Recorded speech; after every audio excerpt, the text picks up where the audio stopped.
There's another aspect of electrons that becomes especially important when we consider multi-electron systems. In effect, what it is that all electrons contain an intrinsic, that is to say, non-zero angular momentum. It never can be zero. Now, let's see exactly what this looks like. Now, I'll remind you that when we talked about angular momentum earlier, we found that there were certain operator relationships and eigenvalue equations that we could depend upon. So these are for the rigid rotor, for example. We found that L squared operating on the spherical harmonics gave us relationships that look like this. Okay, so it had h bar squared, don't want to forget the square, times L plus 1 is the eigenvalue of the L squared operator, and the spherical harmonics are the eigenfunctions.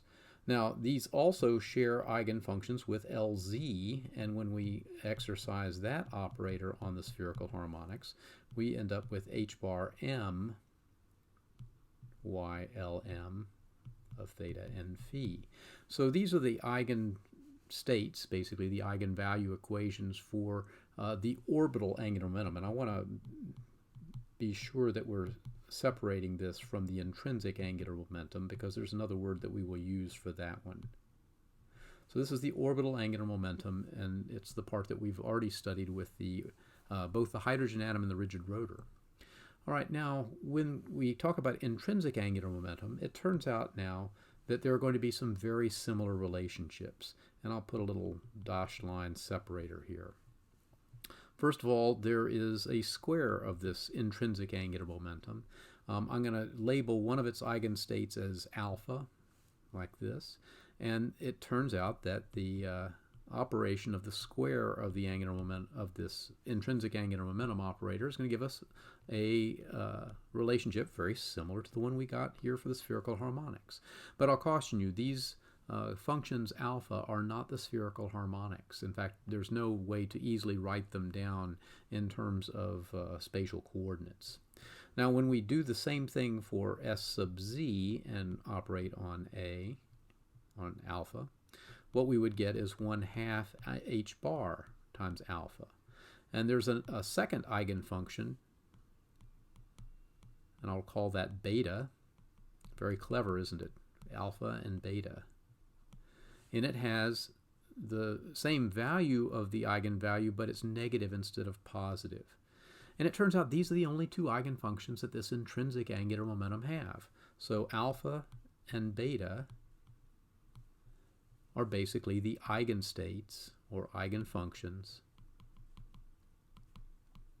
of the S squared and the Sz operators. Okay, this is represents a new kind of operation, a new kind of angular momentum that we call a spin angular momentum. Now, it's kind of unfortunate that this was the name it was given, because the electrons really do not spin. It can be shown in various ways that there's just no possibility they would have to spin so fast it would be super relativistic.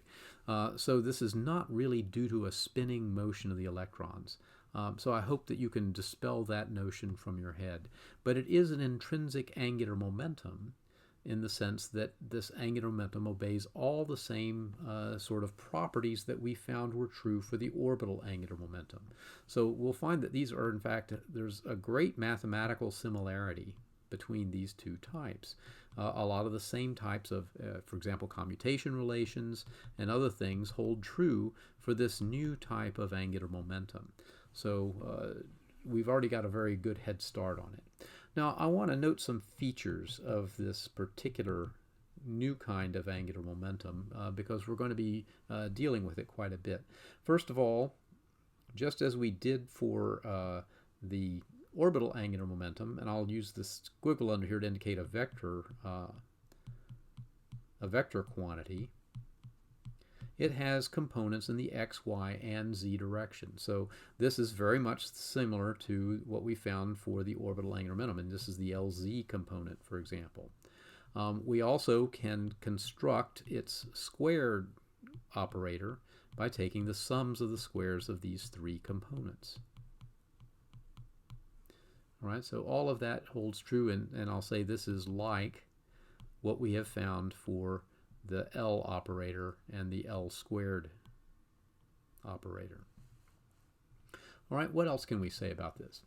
Well, we've indicated that we had L here, little l, for the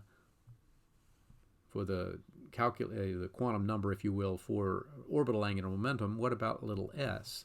Well, it turns out little s has only one value.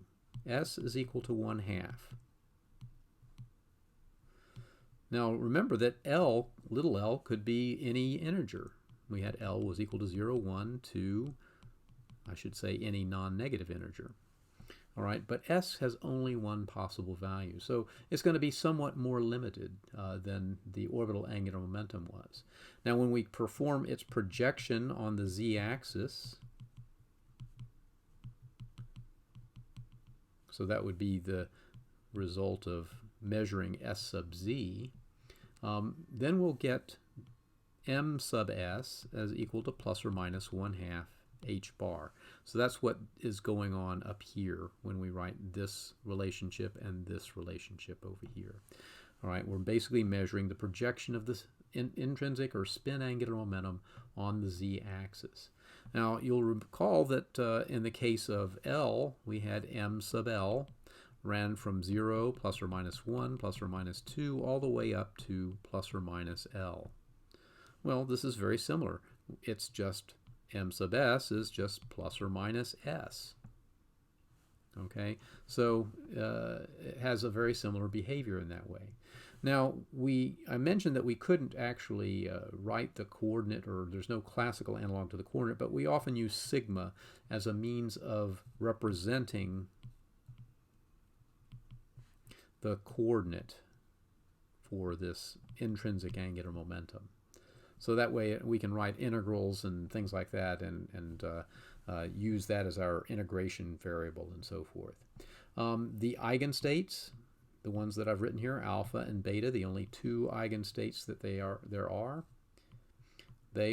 orthonormal. Now, since we're never going to show you a mathematical expression for them, I guess you have to take this on faith. But in effect, what that means is that if I take this inner product of alpha and alpha, or beta and beta, I'm going to get 1. They're normalized. If I take the cross inner product, which would equal to beta alpha, these are equal to 0 because they are orthogonal to one another. All right, so this is a handy property to have when we start combining them with our other functions. Finally, we're going to often write this portion of the wave function for an electron. So the spin portion simply multiplies the spatial portion.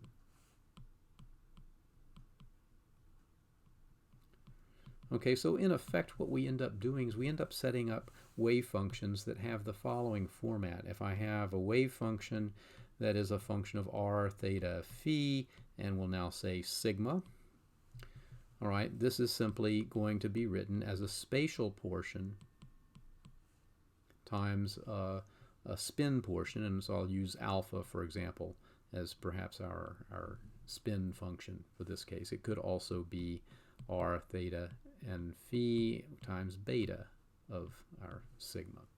All right, this is a particular thing when this is a 1 electron function that I've written down here, but it's a special 1 electron function that it contains both a spatial part and a spin part. And so as a result, it has a special name that we give it. We call it a spin orbital. The spatial part is the orbital, and the spin part is the spin part. All right, now we've gone through this rather quickly, but I want to make one other statement about electrons because they have this intrinsic angular momentum. Electrons have the statistical properties of a class of particles known as fermions. And I want to state that up front. Fermions are particles that have half-integer spin or half-integer intrinsic angular momentum.